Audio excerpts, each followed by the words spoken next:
जब भी आप भगवान के रास्ते पर चलेंगे तो आपको सबसे पहले क्या मिलेगा?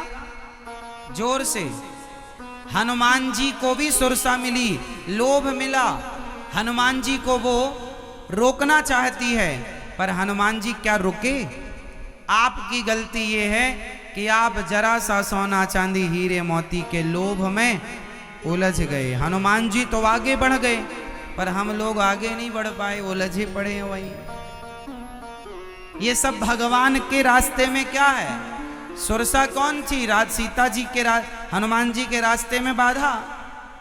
ये लोभ क्या है? भगवान और भक्त के रास्ते का बाधा है, रोड़ा है। तो लोभ, हनुमान जी ने क्या किया? लोभ में गए तो सही, हनुमान जी सुरसा के मुंह में गए और वापस आ गए। तो गए, वापस आ गए। हम लोग कैसे हैं कि जाते हैं पर वापस संसार के लोभ में ऐसे उलझे कि पहले 1 लाख की इच्छा थी, फिर 10 लाख की इच्छा हो गई, फिर 1 करोड़ की इच्छा हो गई, फिर 10 करोड़ की इच्छा हो गई, फिर 100 करोड़ की इच्छा। 100 करोड़ आ गए तो 500 करोड़ की इच्छा, और 500 आ गए तो 1000 करोड़ की इच्छाएं ऐसी बढ़ती हैं जैसे सुरसा का मुंह बढ़ रहा। उसके मुंह का भी कोई अंत नहीं था, उसी तरह इच्छाओं के मुंह का कोई अंत नहीं है।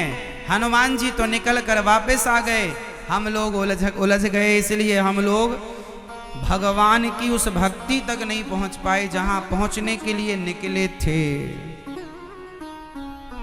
तो हनुमान जी, अब हनुमान जी आगे चले तो दूसरा संकट था। निश्चर एक सिंधु महरई, जीव जन करि माया नव खे खग गही। जीव जंतु जे गगन उड़ाही, जल बिलो कितिन के परछाही। एक निशाचर रहता था, वो परछाई पकड़ लेता था। हनुमान जी की परछाई, पशु पक्षी की परछाई पकड़ ले, पक्षियों की परछाई पकड़ ले और खा जाए तो वो खा जाता था।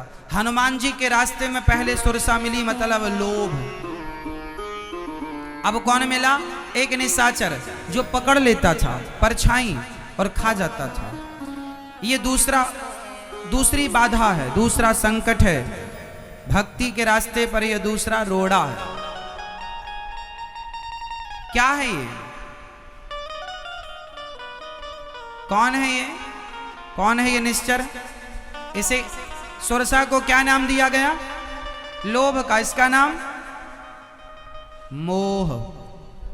मोह जैसे पकड़ लिया ना, वो क्या करता था? पकड़ता था परछाई। ऐसे मोह क्या करता है? पकड़ता है। आप लोग किसके मोह में परेशान हैं? पत्नी, पति, बेटा, बेटी के मोह में उलझे पड़े। इनका मोह छूटे तो आप कोई दुखी है ही नहीं। जबरदस्ती मोह के कारण आप रो रहे हैं। कोई दुखी नहीं है संसार में। मन से आज छोड़ दो सबको तो सब अपने आप सुखी हो जाए, लेकिन छूटता नहीं है ना। मम माया दुरत्यया बड़ी प्रबल है। इसका मतलब ये नहीं है कि पत्नी को छोड़ देना चाहिए। बच्चों को छोड़ने का मतलब ये नहीं है कि आप छोड़ दो ना। छोड़ने का मतलब ये है कि आप अपने परिवार में रहो, गृहस्थी में रहो, जिम्मेदारियां पूरी करो, काम करो, बिजनेस करो, जिम्मेदारियां पति पत्नी बेटा बेटी की पूरी करो, पर करते हुए भी ऐसे रहो कि आपने कुछ किया ही नहीं, मीन्स आप पकड़े ही नहीं, है ना। आप सारा काम करो, पत्नी के साथ रहो, पर पत्नी को पकड़ के मत रखो। कीचड़ में कमल रहता है पर कीचड़ को पकड़ता थोड़ी है। पानी में कमल रहता है, पानी की बूंद को पकड़ता नहीं है, छोड़ता रहता है। आप डाल भी देंगे पानी तो वो गिरा देगा। ऐसी संसार में रहो कमल की तरह। संसार की कोई गंदगी आप में सवार ना हो पाए। रहो पत्नी के साथ, पर भोगी बनकर नहीं, योगी बनकर रहो। रहो बच्चों के साथ, मोही बनकर नहीं, निर्मोही बनकर रहो। जिम्मेदारी पूरी करो, जरूरत से ज्यादा प्यार मोहब्बत की क्या जरूरत है इतनी? ठीक है, जितनी जरूरत है उतना तो ठीक है। हनुमान जी गए, पहले लोभ आया तो लोभ से निकल गए हनुमान जी, मोह आया मोह से भी निकल गए हनुमान जी। हम लोग ऐसे हैं कि हम कहीं से निकल नहीं पाए, मोह में उलझे रह गए। आजकल तो बूढ़े बूढ़े लोग मोह में उलझे। मैया सो जाओ मेरी माँ, नहीं सो जाओ, ऐसे कौन देखता है?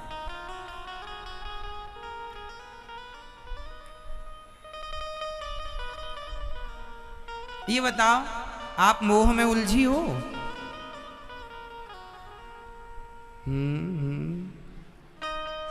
कि गोलमाल है सब? मोह है आपके अंदर? बताओ किससे मोह है आपको?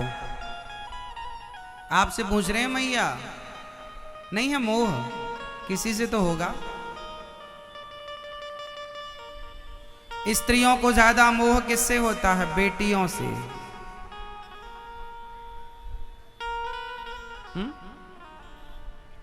स्त्रियों को ज्यादा मोह किससे होता है? बेटी से। हमारे गौरी गोपाल आश्रम में एक माँ है, उनकी बेटी यहाँ छोड़ गई उनको। एक दिन वो माँ के पास में गया चरण दबाने, तो माँ रो रही थी। मैंने कहा माँ क्यों रो रही हो? बोले बेटी की याद आ रही है। बेटी छोड़ गई वृद्धाश्रम में और माँ बेटी को याद कर करके रो रही है। मैंने कहा माँ अब ये उम्र बेटी के लिए रोने की नहीं, अब भगवान के लिए रो। मतलब आदमी इतना मोह में उलझा है कि बेटा बेटी लात मार रहे हैं, फिर भी तुम्हारे चित्त से उनका मोह निकल नहीं रहा है। जबरदस्ती आप फंसे हैं संसार के दलदल में। कितना गहरा मोह है। और अब यही मोह में मर गए तो आपका जन्म व्यर्थ हो गया।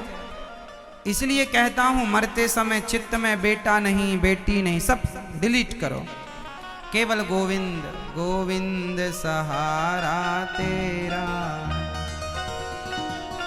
बस भगवान ही रह जाएं और कोई ना रहे।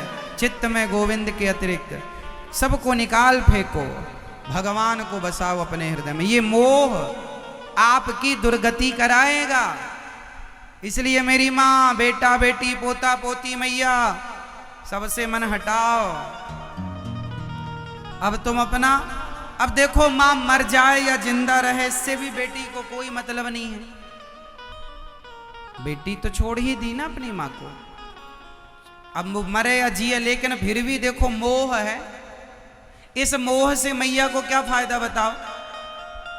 अब आप अपनी बेटी से बुढ़ापे में, बेटा से, पोता पोती से बहुत प्यार करें, इससे क्या फायदा है?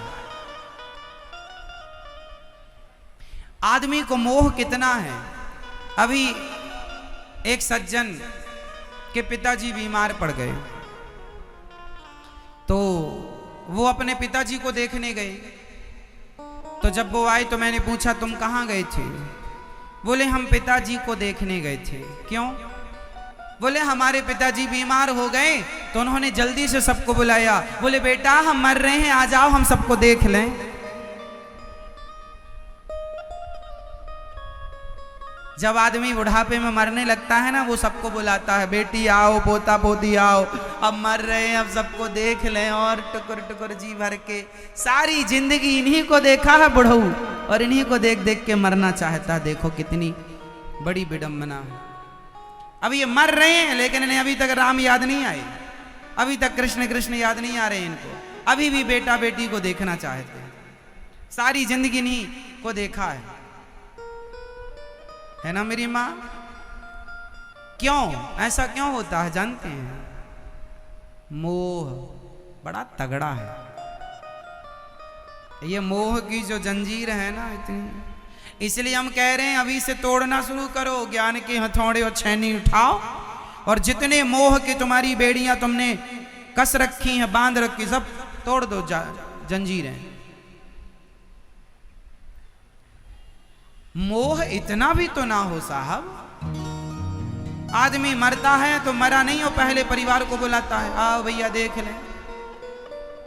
इतना क्यों? अरे मरो आराम से। हम तो कहते हैं मरने के समय एकांत में जाओ, एकांत में मरो, कोई की जरूरत ना हो, गोविंद का चिंतन करते करते। अच्छा, मरना कैसे चाहिए मैं आपको बताऊं मरने का तरीका।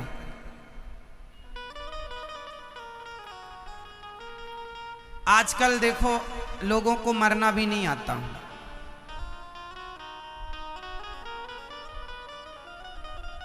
एक सज्जन बोले, महाराज जी हमारे दादाजी अचानक मर गए।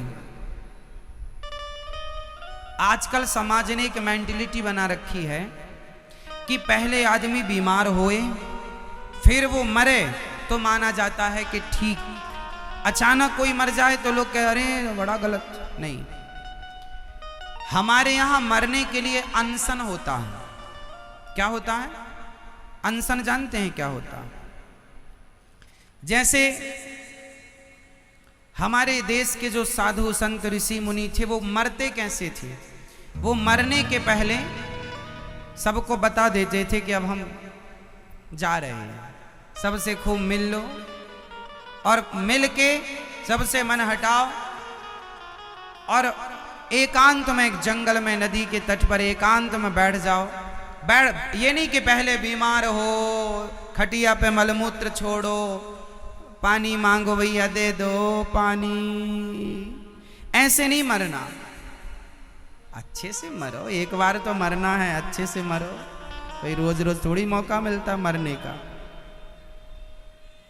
जिए अच्छे से हो तो मरो भी मस्त। तो मरने के पहले अपने को क्या करना चाहिए?